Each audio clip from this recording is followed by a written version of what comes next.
Your name on the Yeah. Greg Watanabe. Okay. Small part. Okay, so this is Greg Watanabe. He's an actor in the film.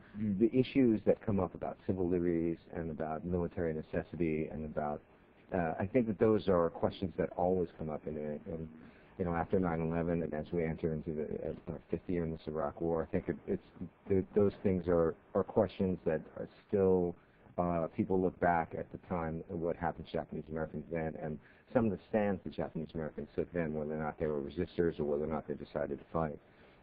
So it's a really critical time, and you know, I have a lot of admiration for the Japanese Americans who lived through that time and had to, you know, really take a stand at the time when, you know, there was a lot of pressure and the stakes were really high for the kinds of choices that they made. So you know, I really feel like I appreciate what they had to go through. And, you know, because of some of the stands that they made, you know, they protected a lot of civil liberties that we have now. So I really appreciate that. I think of all the veteran groups, the Vietnam veterans need to prove something. They need to prove that whatever we did over in Vietnam was just as gallant as a lot of the things that are happening in other wars. And this is one way we show it, by coming back and helping our fellow veterans. And hopefully we'll be able to do a lot of things for the new veterans coming back from the Iraqi and the Afghanistan war. And we wanted to do this for the veterans before they all pass away. And we wanted them to get to see the movie and to have their families come, because this is part of their legacy, and we wanted them to get a chance to see what it was like. And because many of them were born after the war, and their fathers, many of them had what we call PTSD, and they wouldn't pass the story down for that reason, and also because their cultural tenets, that they don't want to talk about the war. So a lot of times they didn't say anything to their families about what happened. And I feel that this is the best way we can pass on their legacy, you know, to the next generation. And they're not going to be around very much longer. So this is why we did it now.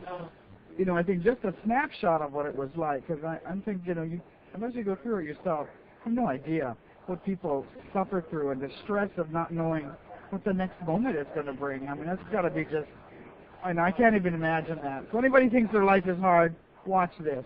Then you'll know what a hard life is. Yeah. Great. Do you see any allegories to this film and what's happening in the country, or just in Maui County? Do you see some kind of things that connect to that? What I like to see connected to it, maybe there's not a connection now, because I think we're losing it, and that's that generation that Lane was speaking about, the generation that took care of family, where family was important, and taking care of each other was important, and not everybody just out for themselves. It was really great, you know. It's so realistic, yeah. And I think Lane did a good job. Were you in this regiment? Were you in the 442? Yeah, I was in the 442, yeah. I was in the combat engineers, you know, so we were right up there in the Lost Battalion, yeah. And did you feel like it was pretty realistic, his film? Certainly was, yes. And what kind of feelings did you have watching it? Well, to tell you the truth, I felt so sad. You know, I really don't know what to say. Just a lot of emotion. Yeah, it was very emotional. Yes, it was, certainly. On this, the rescue of the Texas Lost Battalion, the 442nd, one of the 10 major battles in U.S. history. My father was one of the 8 left standing after the rescue of the Texas Lost Battalion. They rescued the Texas Lost Battalion, and they had to chase the Germans to the German line, yeah? Okay, so they started with 205 guys in I Company, yeah? In the 442.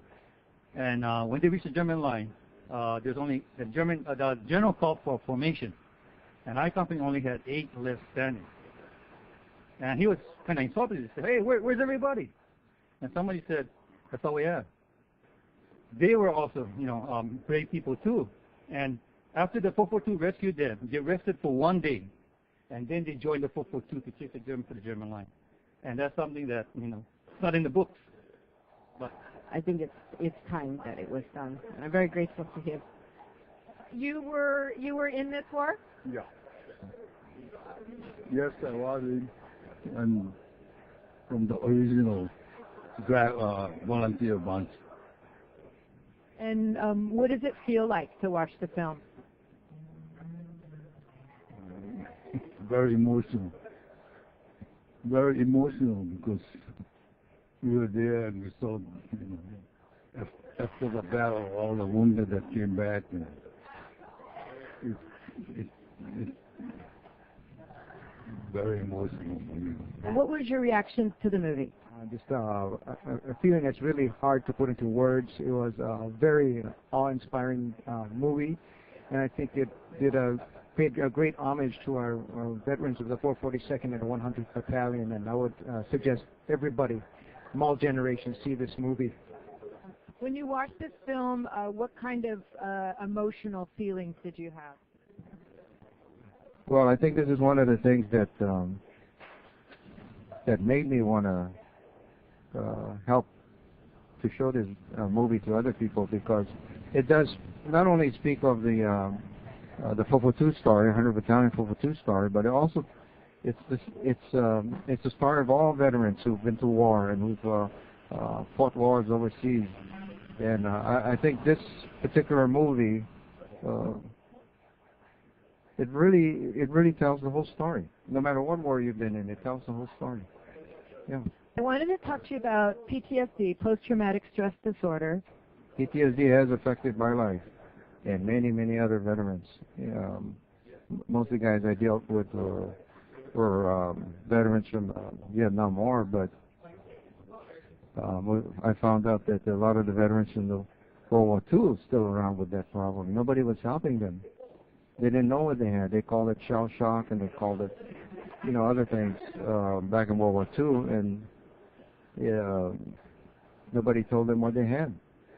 So for 60 years or so, they weren't getting any help until our group, myself and many other guys who were from Vietnam, decided to start helping the veterans here, and we've been helping them on the mainland and in Honolulu also that had PTSD.